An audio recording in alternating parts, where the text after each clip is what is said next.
Hello friends, welcome to Sahasra Manjari channel. இன்றைக்கி என்ன நம்ம பார்க்க போகிறோன்னா, பச்சை பயிரை முளை கட்டி எப்படி குழம்பு வைக்கிறது தான் பார்க்க போகிறோம்.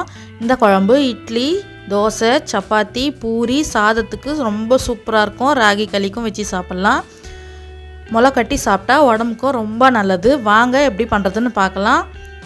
முதல்ல அடுப்பு மேலே ஒரு கடாய் வச்சுக்கலாம். கடாயில் கொஞ்சமாக எண்ணெய் விட்டுக்கலாம். கடுகு சேர்த்து பொரிஞ்சதும் வெங்காயம், கருவேப்பிலை சேர்த்து நல்லா போட்டு வதக்கி விட்டுக்கலாம். வதங்கந்தோம் சின்ன ஸ்பூனில் 2 ஸ்பூன் அளவுக்கு இஞ்சி பூண்டு பேஸ்ட்டு சேர்த்துக்கிறேன்.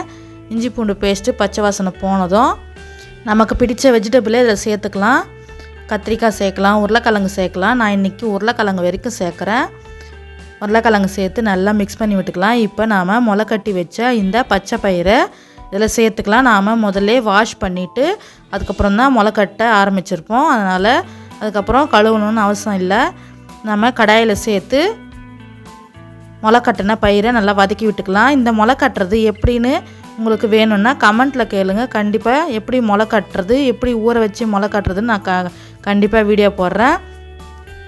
இப்போ மிக்ஸ் பண்ணி விட்டுட்டு மஞ்சள்தூள், மிளகாத்தூள், கொஞ்சம் உப்பு, கலருக்காக கொஞ்சம் காஷ்மீரி சில்லி பவுடர் சேர்த்து மிக்ஸ் பண்ணி விட்டுக்கலாம்.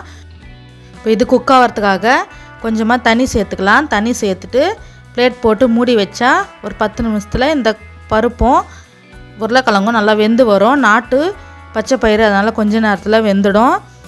ஒரு பாதி அளவுக்கு வெந்ததும் இதில் மசாலாவை சேர்த்துக்கலாம். ரொம்ப குழைய வேக வைக்க வேணாம், குழம்பு நல்லா இருக்காது. பாதி வெந்ததும் போதும். இப்போ நம்ம இந்த மசாலாவை சேர்த்துக்கலாம். 2 தக்காளி, ஒரு வெள்ளை தேங்காவை நைஸாக அரைச்சி இந்த பேஸ்ட் இதில் சேர்த்துட்டு மிக்ஸ் பண்ணி விட்டுக்கலாம்.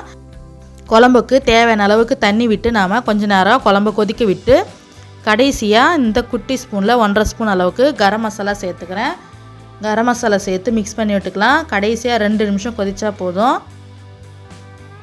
உப்பு காரெல்லாம் செக் பண்ணி பாருங்கள். நான் கொஞ்சம் உப்பு போட்டுக்கிறேன். செக் பண்ணி பார்த்துட்டு கடைசியாக கேஸ் ஆஃப் பண்ணிடலாம். கொஞ்சமாக கொத்தமல்லி தழை இருந்தால் தூவி இறக்கி விடுங்க. ரொம்ப சூப்பராக இருக்கும். இட்லி, தோசை, சப்பாத்தி, பூரி, சாதத்துக்கு, களிக்கெல்லாம் வச்சு சாப்பிட செம்மையாக இருக்குங்க. ட்ரை பண்ணி பாருங்கள். முளை கட்டி இந்த மாதிரி செஞ்சு சாப்பிட்டா உடம்புக்கும் ரொம்ப நல்லது. ஹெல்த்தியான ரெசிபி. இந்த ரெசிபி பிடிச்சிருந்தா இந்த வீடியோவுக்கு ஒரு லைக் கொடுத்துட்டு மறக்காமல் நம்ம சேனலை சப்ஸ்கிரைப் பண்ணிக்கோங்க. அடுத்த வீடியோவில் சந்திக்கிறேன். அது வரைக்கும் பாய்.